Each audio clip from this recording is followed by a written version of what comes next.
وقال المصنف رحمه الله تبارك وتعالى ونفعنا في علومه في الدارين. اللهم رب اشرح لنا صدرنا ويسر لنا أمرنا واحلل عقدة من لساننا يفقه قولنا. اللهم زدنا علما وارزقنا فهما. اللهم افتح لنا فتوح العارفين. اللهم اجعلنا من التوابين واجعلنا من المتطهرين واجعلنا من عبادك الصالحين. آمين يا رب العالمين. السلام عليكم ورحمة الله wabarakatuh. Alhamdulillah, tuan-tuan dan puan-puan yang dirahmati oleh Allah Subhanahu wa taala, marilah sama-sama kita meningkatkan kesyukuran, keimanan dan juga ketakwaan terhadap Allah. Jadi kita usaha melakukan segala suruhannya dan menjauhi segala larangannya. Mudah-mudahan Allah Subhanahu wa taala akan bagi pada kita kejayaan, kebahagiaan dan juga kemenangan di akhirat nanti. Amin ya rabbal alamin. Kita masih pembahasan anggota yang perlu kita jaga, nikmat yang Allah bagi melalui anggota itu. Salah satu ialah yang keempat kita bincang ini, menjaga perut. Maka hendaklah engkau pelihara perutmu daripada memakan yang haram dan yang syubhat. Dua perkara.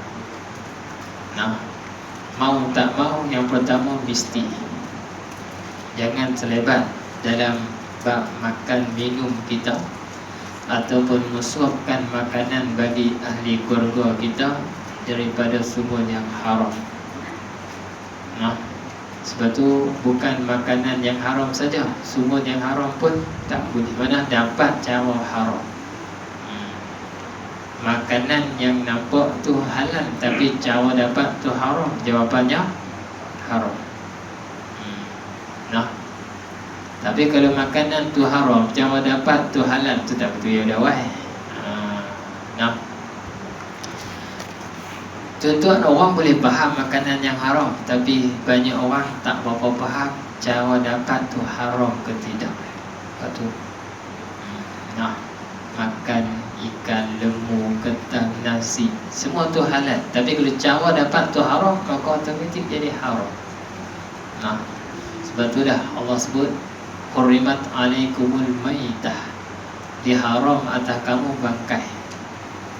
Apa makna bangkai? Kalau kita ni binatang dah mati tak sembelih, kita kata bangkai lah. Tapi segi syarak bukan, tak mencukupi sekadar itu. Nah, sekiranya seandainya binatang yang halal makan tapi dia mati bukan dengan cara yang dibenar oleh hukum syarak, maka itu dipanggil bangkai, maitah, berarti haram. Nah, dan tengok yang juru sebelah tu bukan orang Islam, haram. Nah, tengok nak sebelah tapi nah, apa saluran pernafasan tak habis, saluran apa makanan tak putih, tak boleh. Itu contoh lah. Nah, ni kita nak kurban ni kan, kita nak sembelih. Nah, syarat juru sembelih orang beragama Islam, dan putuskan dua benda paling besar, iaitu saluran pernafasan, saluran makanan, dan sunat ni darah, obat darah. Nah, tambahan. Tapi kita ni sunat, hak tu wajib, hak sunat pisau mesti tajam, tidak menyeksakan binatang. Nah, sunat kita bagi makan dia macam kita bela biasa, bukan mentang-mentang ambil mai dah nak sembelih biar pergi lapak pasal apa, esok nak sembelih juga. Itu tak kena. Kita dah ada gitu pasal apa? Sebab kita bukan belah, kita beli mai esok nak sembelih. Nah, pihak masjid dapat mai 10 ekor ni contoh. Atau siapa nak cari rumput bagi? Dah. Nah, lepas tu kau tu lapak. Lapak. Nah, sepatut bagi makan, bagi minum semacam biasa. Pisau mesti tajam. Nah, ngadap arah kiblat, bismillah, sebut nama Allah. Kita Syafi'i ni sebut nama Allah sunat. Bagi mazhab lain ada sebagian wajib, supaya nak keluar daripada sebut nama selain pada Allah. Katalah ketika sembelih tadi dia sebut nama selain pada Allah, tak boleh pakai.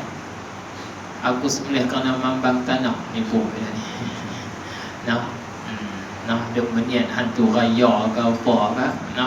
Kita makan tak tahu, tapi masa dia sembelih tu dia sebut nama selain pada Allah, tak boleh. Itu sebahagian. Okey, sebab tu itu kita boleh faham dari segi hukum fiqh, belajar. Termasuklah sumber yang kita dapat, cara dapat. Dia pergi curi duit, curi barang, pergi jual dapat duit, pergi beli nasi bagi anak bini dia, berarti haram. Rezeki tu haram. Yang kedua, syubhat. Syubhat ni perkara yang tak pasti. Haram pasti. Sebab tu hadis Nabi sebut, innal halala bayyinun, wal haram bayyinun, wa bainahuma umurun mustabihat. Innal halala wal haram bayyinun. Halal haram itu jelas, tetapi di antara keduanya mustabihat, ada perkara kesamaran, tak pasti. Orang warak tinggal syubhat, tinggal makruh. Tak warak menepati hukum fiqh. Zuhud tinggal sebahagian nikmat dunia, tukar tu ke arah amalan ibadat ataupun kebajikan. Itu zuhud. Kita tengok kita ni warak tak warak. Tentu rasa kita ni warak tak warak? Tak warak. Warak juga, tapi tak sepenuhnya. Nak kata tak warak langsung tu teruk sangat. Warak juga, tapi tak sepenuhnya. Okey tuan-tuan, itu segi pembahasan dua benda, satu haram, satu syubhat. Dan berusahalah untuk mencari makanan yang halal. Dan apabila engkau telah mendapatkannya makanan yang halal, maka hendaklah engkau merasa cukup dengan memakannya. Kalau kita cari, tak ada benda halal, ada benda haram, tapi ada benda halal sikit, cukup lah, tu pun dah cukup. Sedikit benda halal lebih baik pada banyak yang haram. Dan benda halal yang sedikit mencukupi kekuatan untuk kita buat ibadat, dah cukup dah. Walaupun tuan-tuan, kita makan ni sebenarnya makan untuk kita buat ibadah, bukan makan untuk sedap-sedap, makan untuk kita nak memuaskan kemahuan, keinginan, dah. Tapi kita tak pergi ke arah tu lah. Kita makan tadi dah. Makan sampai bangkit tak boleh. Dalam istilah tasawuf yang lain kata makan untuk betulkan tulang belakang. Mana untuk ibadah. Kita bukan tekan betul, patuh pergi ke belakang. Makan. Okey, itulah dikatakan. Kata musannaf lagi, dan hendaklah engkau berhenti sebelum kenyang. Itu tanda kata makan kerana ibadah. Kalau kenyang aku makan lagi, kenyang aku makan lagi sampai datang tengkok dah. Itu mana kita makan kerana kita nak memuaskan, nak puaskan, kita nak makan bagi puas. Nak makan bagi rasa nak mai ni, makanan ni ada tangi saja, ada musim ni aku nak makan. Tu. Itu tanda kata makan tu untuk ibadah ialah berhenti sebelum kenyang. Pun payah juga kat kita ni. Tambah kena lauk sedap, ayam sedap, cucuk sedap. Tak cukup, tambah dah tak habis. Ni bawa naik kereta lagi. Makan dah kereta lagi. Dah ambil banyak tau dah, kenyang dah, ambil banyak. Lepas tu habaq kat tu rumah. Balik lagi tadi tak habis, tinggal bukan orang makan. Tu politik. Tak apa, kalau sungguh tak ada masalah. Daripada kita tak orang tak makan membazir kan, kita balik makan sekali lagi pun tak apa. Tapi nampak kata kita hidup ni memang mewah lah makan. Sebab makan ni memang Masya Allah. Nah, okey. Betul, itu tanda kata kita makan kerana ibadah ialah kita berhenti sebelum kenyang. Nah, kerana perut yang kenyang itu merasakan, mengeraskan hati. Dia apabila kenyang sangat-sangat, dia payahlah nak fikir buat ibadat. Dia nak rehat, dia nak tidur, dia nak duduk, ikut hawa nafsu. Kerah hati mana nak ke arah ibadat tu payah. Tuan-tuan, kita boleh rasa kalau kita makan banyak, rasa kuat ibadat kan kurang. Baik kalau makan kurang, kuat ibadat. Tanda mana? Bulan puasa. Itu senang. Bulan puasa makan banyak, makan sikit ya. Tapi ibadat alhamdulillah. Boleh tadarus, boleh buka puasa saat baca Quran, lepas tu sembahyang tarawih, lepas tu mai pula ke akhir Ramadan yang mulai tu. Mai lepas puasa tak ada pula dah. Pasal apa? Makan banyak pula dah. Dalam puasa tu korang dah makan, alhamdulillah, ibadat pun dah tambah. Itu menyebabkan keras hati. Lebih-lebih kalau orang makan ikut hawa nafsu. Makan ni Allah nak hidup, makan ni mewah, hidup makan selesa, makan membazir. Itu satu perkara yang haram. Apakah kalau membazir campur dengan sifat riya, takabur, lagilah. Dosa batiniyah pun ada, dosa zahiriyah pun ada. Gelaplah hati. Dan menumpulkan akal. Makan banyak fikir akan berjalan. Lepas tu orang yang kerap puasa, orang yang kurang makan, fikiran dia tajam. Pasal apa? Fikiran dia tak ada pusing dengan bab makan je.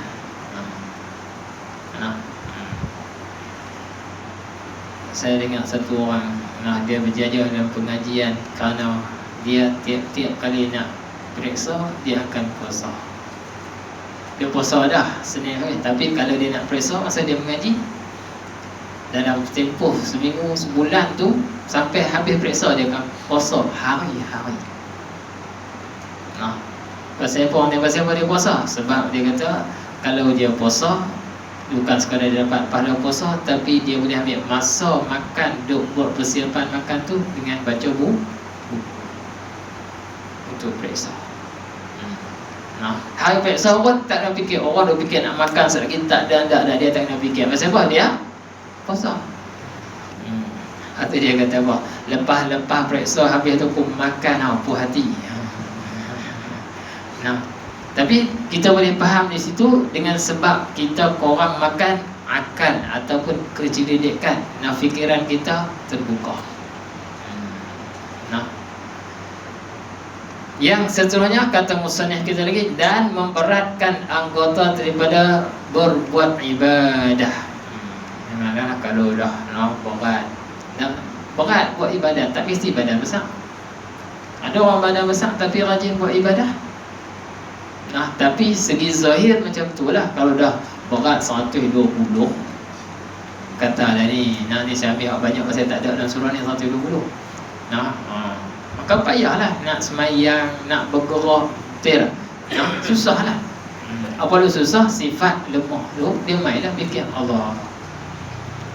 Tapi kalau iman kuat, berat macam mana bukanlah penghalang untuk dia buat ibadah. Saya tengok seorang alim, dan dia banyak berdakwah di Mazirah kami, Kuala Lumpur. Nak berjalan kena orang jaga lah. Tapi saya tengok dia ambil wuduk teliti, dia duduk, dia ambil cerek kan. Dia tak ambil kat di paip air, dia tak pilih kalah, dia ambil. Dia basuh teliti satu-satu, dia bersuri. Berjalan tak lagi, orang pun jaga dua orang. Nak bangkit jalan tu kena orang angkat. Tapi tuan-tuan perempuan, ketika dia nak bangkit semayang, tak payah orang angkat. Dia boleh semayang puluh-puluh rakaat. Tapi sudah semayang nak bangkit lagi, dia mesti kena ada orang angkat. Itu mana? Iman. Nah,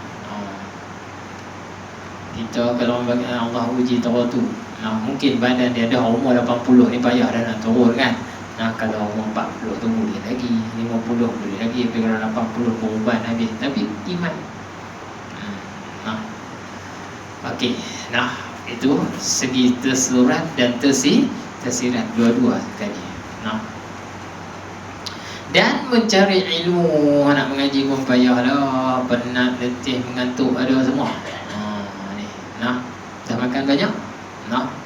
Bahkan perut yang kenyang itu akan menguatkan syahwat. Mana keinginan hawa nafsu tu kuat ke arah dunia. Bab sonok dunia boleh, bab agama alasan. Bab dunia habaq lah apa, boleh semua. Mata agama Allah tak larat, penat, letih, jauh cukup dah. Tu bab agama. Bab dunia Allah lama-lama sekali, hak tu selalu ayat tu. Dan membantu tentera syaitan. Tu apabila makan banyak, syaitan mudah menguasai. Lebih-lebih lagi kalau makanan tu haram. Kerana makanan kita yang haram, makanan tu jadi darah. Dan apabila darah tu kotor dengan haram, maka mudah syaitan dapat menguasai. Kerana syaitan ni dia hasut kita melalui apa? Urat darah. Penyakit pun melalui urat darah.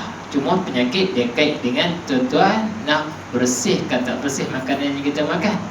Adapun segi tuan-tuan tersirat tentang rohani, makanan tu dia akan kira sekadar bersih, tapi halal ke tidak. Dua benda. Kalau segi zahir, dia kait dengan makanan yang kita tu melebih-lebih menyebabkan jadi penyakit. Adapun segi batin, dia kait dengan haram ataupun halal.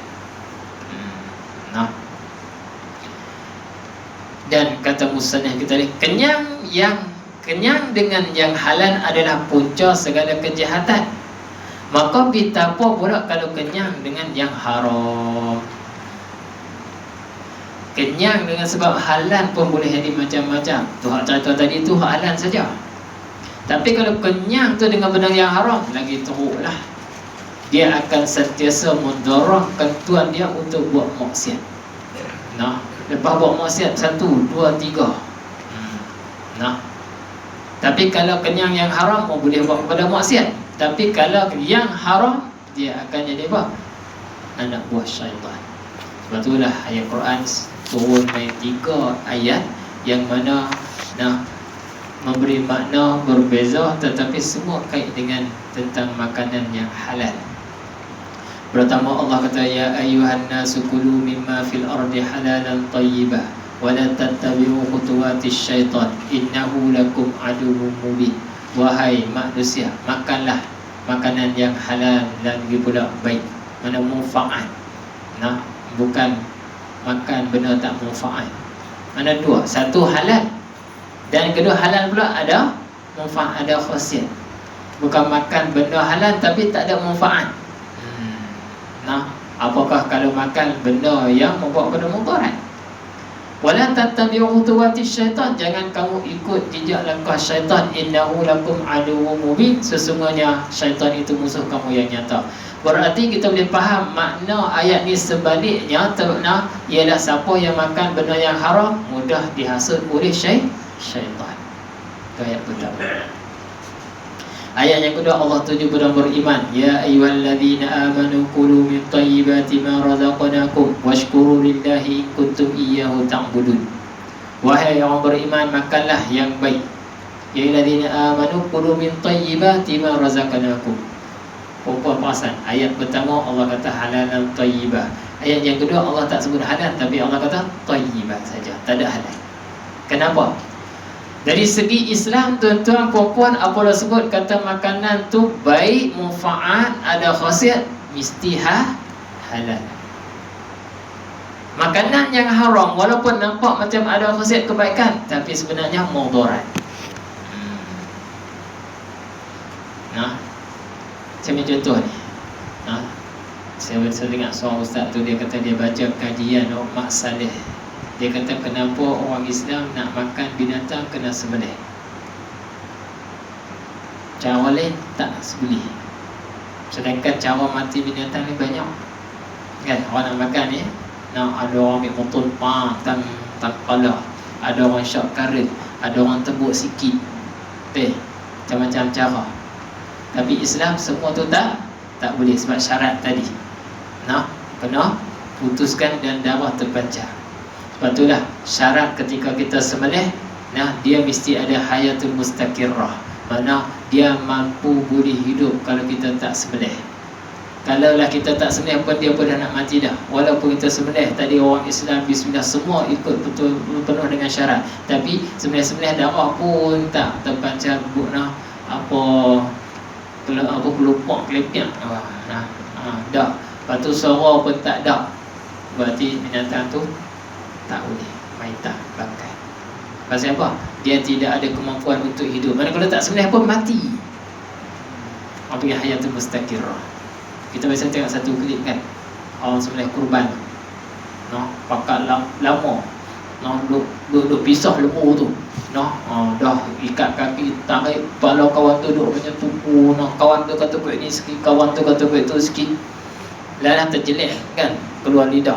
Lepas tu baru sembelih darah pun tak ada, meleleh ya, tak pisah. Lepas tu pakat tanya, pasal apa darah? Tak apa, kawan tu nak arah mati dah, tak boleh makan, bagi bangkai. Itu salah satu syarat. Dia mesti ada hayatul mustaqirrah, ada kekuatan untuk hidup. Tanda dia apa? Darah terpancar, terpancut, ataupun suara dia, ataupun dia lupa tu kuat. Itu tanda dia. Kalau salah satu tak ada. Kalau ada dua, satu pun dah mencukupi. Kalau tiga-tiga tadi tak ada. Dalam itu apa pun tak ada. Tu hangkit kepala kawan tu pun tinggi. Pasal apa jadi macam tu? Sebab kita ni juru sembelih pun setahun sekali, juru pembuah lembu pun setahun sekali. Lepas tu kadang-kadang patient tak biasa langsung biar buat pandai pula dah. Tu. Lepas tu kena ambil kira. Nak sembelih ni kena ambil kira. Sebab kita ni sembelih kurban ni setahun sekali. Kecuali orang tu dia ahli dia dah, tak ada isu mana. Kita ni Allah nak ikat kaki pun, kawan tu kot ni, kawan tu kot ni, dah jatuh nak Allah tak tahu dah. Tapi kalau ada ahli seorang dua cukup. Kita kalau bukan ahli dia, tak payah dia masuk jemput lah. Saya mula-mula nak sembelih pun semaya, takut tak dapat. Waktu saya belajar sembelih mula-mula ni, kena panggil tu imam tu duduk sebelah saya. Takut lagi kita sembelih tak kena, tak lepas lagi. Dah boleh, dah tak apa dah. Ada orang sembelih pegang macam tu, ada orang sembelih pegang dia turun bawah, macam-macam cara. Tak apa, hak tu tak, bukan isu dia. Isu dia hak tadi. Saluran mesti putih, awak darah mesti selesai. Hak tu cepat-cepat. Apa ni uraikan ikatan tadi. Kita ni setengah nak dah ikat kaki 4-4 kayu tengah pula dah. Bijak kawan tu, duduk atas kawan tu, atas ni lagi tu. Sebab kita tempat pun bukan tempat yang selalu sembelih.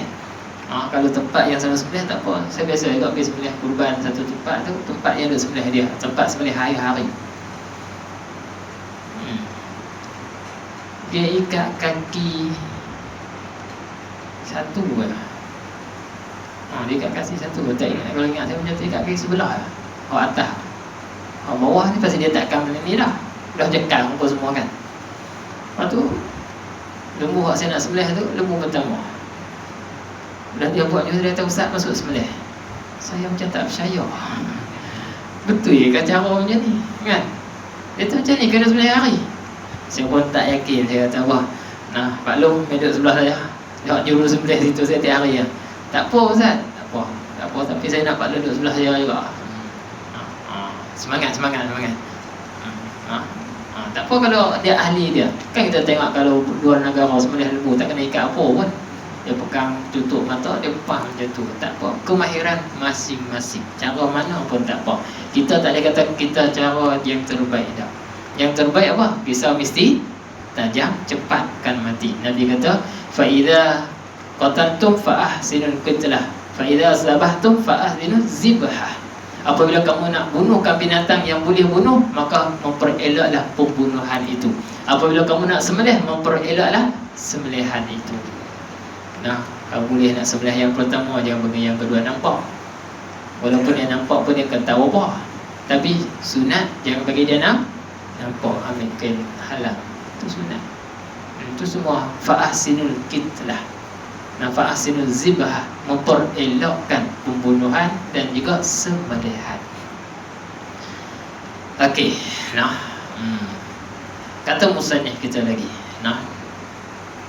Itu mencari makanan yang halal adalah wajib atas setiap orang Islam. Nah, jangan bagi alasan aku tak ada jalan tu cari cara haram, tak boleh. Dan berbuat ibadah ataupun mencari ilmu dengan memakan makanan yang haram adalah seperti membuat sesuatu binaan di atas lunggukkan sampah. Mana kotor dan tidak ada orang panggil kekuatan. Akhirnya benda tu apa? Tak ada makna. Pasal apa? Sebab terlibat dengan benda haram. Tuan-tuan, apabila terlibat benda haram, maka amalan itu tak diterima. Waktu risau. Ambil hadis yang masyhur, Nabi sebut, apabila seorang itu musafir jauh perjalanan untuk ke Mekah, tanah suci, untuk buat haji dan umrah, susah payah dalam perjalanan, tempuhi bukit, buka lembah, padang, pasir tanah sampai Mekah. Sampai di sana keadaan muka berdebu, rambut kusut, balu dia berlumai. Sampai depan Kaabah, angkat tangan sampai nampak bulu ketiak. Mana bersungguh-sungguh, Ya Rabbi, Ya Rabbi, Ya Rabbi. Maka Nabi kata, fa'anna yustajabulah, bagaimanakah doa dia akan diperkenankan. Wa mat'amuhu haramun wa mashrabuhu haramun wa malbasuhu haramun fawziya bil haram. Makanan dia haram, minuman dia haram, pakaian dia pun hasil benda yang haram, dan dia disuap, diberi makan daripada benda yang haram. Tuan-tuan, perempuan, doa ialah ibadat yang paling mudah, paling ringan, paling senang. Pun Allah tak terima kalau terlibat benda yang haram. Apakah sembahyang, puasa, zakat, haji, ibadat lebih besar. Itu salah satu penghalang doa tak diperkenankan kerana terlibat perkara yang haram, terutama makanan, minuman yang jadi daging darah kita. Sebab itulah sini sebut jadi semacam kita bina-binaan tu dalam lumut sampah. Satu, kotor. Yang kedua, tidak ada kekuatan. Sampah mana ada kuat. Apabila engkau merasa cukup dalam setahun dengan hanya memakai sehelai baju yang kasar, dan merasa cukup dalam sehari semalam dengan 2 potong roti, sudah ni. 2 potong roti daripada tepung yang kasar. Kita ni dalam hari-hari pakaian kita dengan pakaian yang selai pakai selai baju yang kasar, kain kasar. Makanan pun roti kasar, roti tepung kasar-kasar tu macam tu. Dah makan roti makan bukan gardenia dak dah. Tuan-tuan, dan engkau mampu meninggalkan kelazatan gulai. Sudah, gulai pun dia sepotong ni. Tahu orang kita lagi maka pasti makanan yang halal cukup bagimu. Cukuplah roti kering pun lah, cicah ayak gitu. Mana kalaulah ada ni rezeki halal dengan rezeki haram. Hak halal ni ada gulai, ada hak haram ni ada gulai, ada macam-macam dah. Hak halal hanya roti kering saja. Maka kita pilih hak roti kering tu pun dah cukup nak banding dengan halal yang haram yang sedap tu. Bukan nak suruh makan benda sampai tahap tu. Kalau ada keadaan macam tu, hak ni baik sempurna tapi haram, tapi hak halal ni ada banyak niat, maka itulah cukup untuk kita. Kalaulah kita pakai baju kasar tu, mana nah pakaian pun tak banyak tapi halal dengan pakaian banyak, haram apa? Boleh dengan cara haram, atau pakai pula bawa pada berdosa. Baik, pakai hak ada dah, cukup untuk kita tak berdosa. Bawa pada kita ni dapat perkara itu lebih baik. Nah, kalaulah ada dua benda yang kita perlu pilih. Okey. Tapi kalaulah kita ni orang panggil dengan cara tak langsung terlibat. Satu membazir itu haram. Itulah. Pakaian lebih-lebih, makanan yang lebih-lebih. Bukan haram tang apa? Subur nak dapat atau benda, tapi kesudahan menjadi haram. Rezeki cara dapat halal, beli halal, guna halal, tapi membazir haram. Haram tang hujung. Itu susah tu. Kita dah rasa tak haram sebab kita dapat halal. Kita cara pun halal, kita makan pun halal, tapi tentang hujung membazir. Itu susah. Tak terasa, orang tak terasa kata benda tu sandang. Harta yang halal itu sebenarnya banyak, dan engkau tidak dituntut memeriksa sampai kepada perkara-perkara yang kecil. Bahkan memadalah bagimu bahawa engkau menghindari apa-apa yang telah engkau kenal pasti bahawa harta itu adalah haram, ataupun engkau sangka bahawa ia adalah haram dengan bukti-bukti yang nyata yang telah sabit pada harta tersebut. Perempuan janganlah keterlaluan sampai duk kira habis satu-satu pergi duk periksa, tanya merata kata halal ke haram ni nak makan ni. Dah, bukan suruh betul tu. Segi zahir dah kata halal, selesai. Kita beli satu makanan, dia tengok dia tulis halal, halal pula ada nama siri, habis, selesai.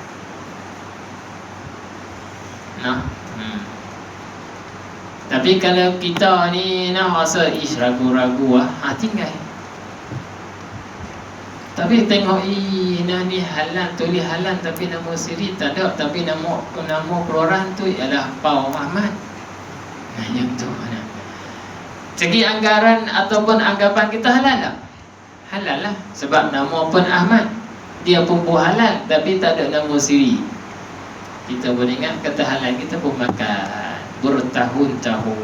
Tengok yakin keluar main pergi sobo, tengok bukan sekadar orang, bukan Islam buat pula hang kadang kotor. Ya Allah, tikus masuk macam-macam. Kita dah ada jadi makanan kegemaran 10 tahun dah. Ini contohlah. Jadi ketika kita tahu pasti macam tu, kena tinggal lah. Sebelum benda tu tak tahu, berarti kita syubhat, bukan haram. Dan syubhat pula kita kadang jahil, Allah maaf lah. Tapi lepas dah tahu, tak boleh dah. Ada tuan-tuan orang kita ni tak boleh juga nak kena makan hak orang asal yang buat. Ini contoh-contoh. Kita tengoklah dia orang ni, kita tak rasa pula.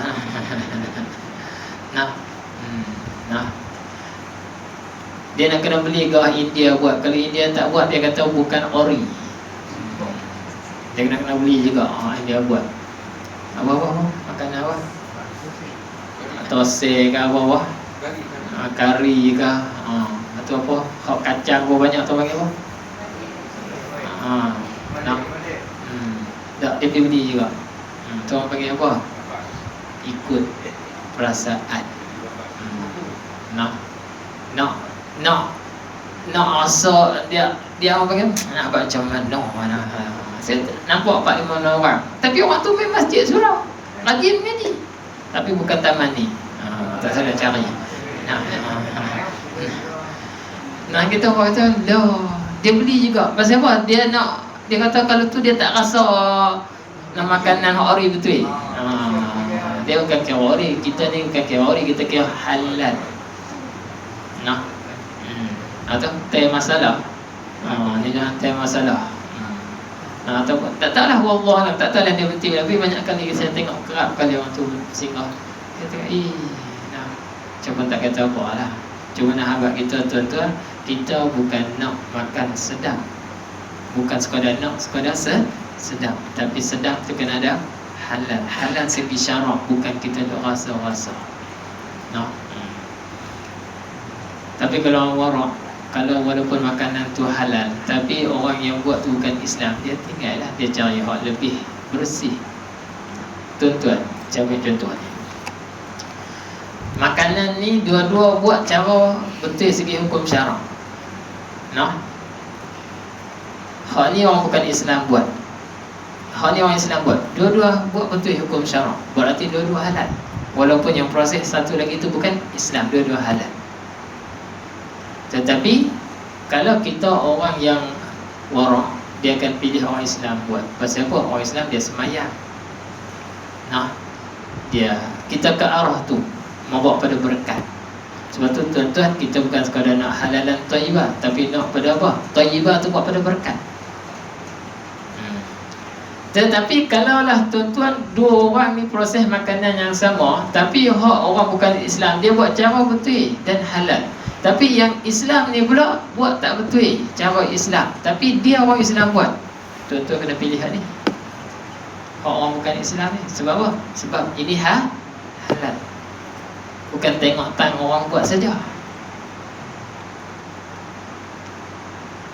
Tapi orang kita akan pilih hak ni, kan pilih hak ni, pilih hak ni juga. Pasal apa? Dia kata ni Melayu buat, Islam buat, tapi dia buat tu cara tak betul.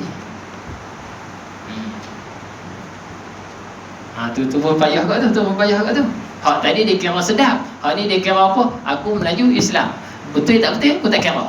Hak tu pula dah. Nah, dan kadang-kadang tuan-tuan perempuan, ada orang Islam kita ambil atas nama Islam, ambil kesempatan tu tipu orang Islam. Contoh, dia ambil dah kuih-kuih kering ni kan, main packing yang mana dia bukan buat, dia ambil daripada orang bukan Islam. Dia main packing, buah nama dia Keluaran Bumi Putra, buah nama dia. Itu banyak. Itu dia kena kita ni. Hak orang bukan Islam tipu kita tu satu dah. Dia buah nama Islam, tapi yang buat tu bukan Islam. Kita apa dah kata buah nama Pau Ahmad kan, kita kena banyak dulu ngepau ngapa macam-macam. Kita akan lempar. Sebab tu, itulah kadang-kadang kita tertipu dengan agama sendiri. Orang lain tipu, lepas tu orang kita pun tipu atas nama tu juga.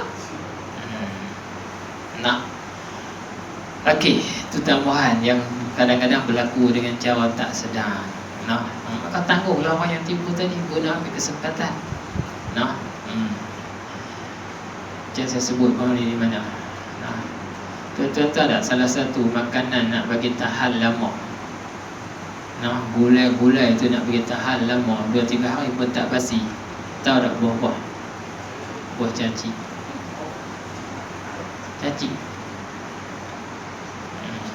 Nah, pasal apa? Cacing tu awet muda. Kan orang ada buat kosmetik, salah satu bagi apa?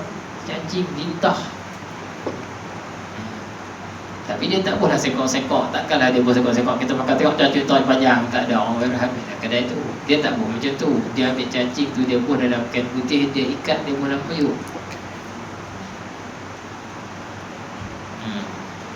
Sebab tu kita ni gulai 2-3 hari kan boleh dah. Dia seminggu pun tak apa. Pasal apa? Tu dia buat benda tu. Nah, Wallahu a'lam.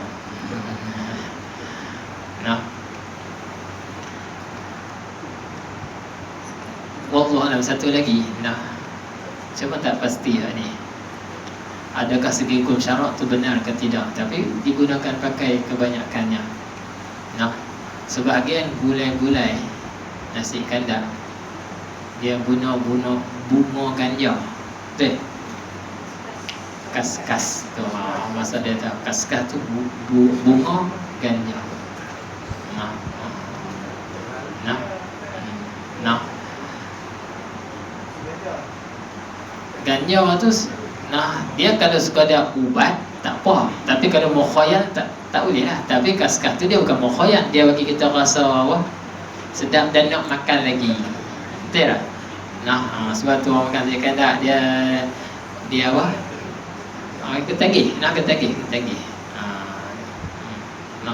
Sebab tu setengah orang datang ni, saya duduk baca Rusia lah dah. Nah, setengah kedai ayat yang dia roboh untuk dalam buat ayat ayat apa pun dia buat dalam ganja. Sebab apa? Kita minum tu jadi sedap. Dan kalau benda macam tu tuan-tuan, dia bukan haram. Nah, dia bagi sedap dan orang rasa tak kesudahan. Macam daun ketum lah. Daun ketum tu asal tak haram, tapi apabila piduk campur buat bagi jadi khayal, akal tak boleh kawal, ketika itu haram. Nah, contohlah. Okey, nah. Itu nak kata bukan haram, nak cerita ya. Tapi yang haram tadi hobah cacing tu. Sebab tu bangkai. Nah, dia buat bangkai. Sebab tu kosmetik pun orang buat pakai cacing. Dia buat dia niat dia tu kan. Nah, lepas tu cacing perempuan dia tak mati tau. Dia sentiasa orang panggil dia sentiasa muda. Yang mati mesti orang ambil tungai ikan lah. Wallahu a'lam. Sama juga apa lintah. Dia boleh ni diri dia. Wallahu a'lam. Sampai menarah. Maka tak perlu kita periksa buah halusi. Tapi kalau benda tu dah pasti, itu tak boleh lah. Contohnya orang kerja dalam syarikat tu ada benda haram, ada benda yang halal. Orang tak kerja pada awal kedai tu. Pasal apa? Orang panggil syubhat. Tapi boleh nak kerja kedai tu? Boleh. Untuk cari nafkah kalau dah tak ada tempat lain. Kita anggap kata dia bayar kat kita tu hak baik. Hak tak baik pergi ke orang lain. Itu segi fiqh. Dan tuan-tuan dan puan, akhir zaman kita ni nak lari pada syubhat memang susah. Hari-hari kita ni terlibat dengan syubhat. Dengan cara tak sedar. Tak boleh lari lah. Sebab tu orang kita mengaji hadis Imam Nawawi. Imam Nawawi ni warak. Warak sampai tahap mana? Imam Nawawi tak makan kecuali makanan tu masak oleh mak dan ayah saja. Tu Imam Nawawi. Satu hari dia pergi buat haji kan, di Mekah. Imam Nawawi ni orang imam mujtahid lah. Dia mensyarahkan kitab Muslim. Apabila dia pergi Mekah, orang kan kita lebih Mekah, apa yang kita nak minum? Ayat Zam-Zam kan. Tapi Imam Nawawi tak minum. Dia tak minum ayat Zam-Zam. Orang tanya dia, kenapa tak minum? Dia orang tu dia kata, kalaulah aku ni bawa timur sendiri, pasti aku minum. Aku tak minum pasal timur yang ada cawan yang ada sedia ni ialah oleh raja. Dan tiap-tiap raja mesti terlibat dengan syubhat. Tiap-tiap raja mesti terlibat perkara zalim, melanggar hak rakyat. Jadi aku tak mau terlibat dengan syubhat, baik aku tak minum. Kita habis. Itu bukan sekat minum, bubur dalam botol, bubur dalam bubur lagi. Itu warak, tu warak tuan-tuan. Nak kata warak tinggal syubhat, zuhud lagi tinggi lah. Tu saya kata tadi, kita ni nak betul-betul warak, wara'in tu tak ada lagi lah. Sekat war tu mungkin boleh, kepala war kau sampai ke ekor, ra pun tak tahu ada, tak ada lagi. Tapi kita nak ke arah tu lah. Mana pelan-pelan, boleh apa orang, apa boleh jom. Okey, habis. Cukup kan? Ni puasa berat ni ada. Sampai ke roti tak boleh makan gulai ni teruk. Kita sambung lagi insya-Allah akan datang tuan-tuan. Adapun harta yang sudah nyata haram, maka hal ini sudah tidak perlu diterangkan lagi. Tadi duk kira-kira benda tak pasti mengelakkan. Kita sambung lagi, teringat saya balik nanti insya-Allah. Wallahu a'lam. Subhanallah wa subhanakallah, astaghfiruka wa atubu ilaik. Assalamualaikum warahmatullahi wabarakatuh. A'udzubillahi minasyaitonirrajim. Bismillahirrahmanirrahim. Allahumma salli ala Muhammad. Allahumma arhamna bil Qur'an. Allahumma ja'alna min ahli al-Qur'an. Allahumma taqabbal minna du'ana wa qira'atana wa tilawatal Qur'an wa ta'limana innaka antas sami'ul 'alim wa tub 'alaina ya maulana innaka antat tawwabur rahim. Alhamdulillah, taqabbalallah.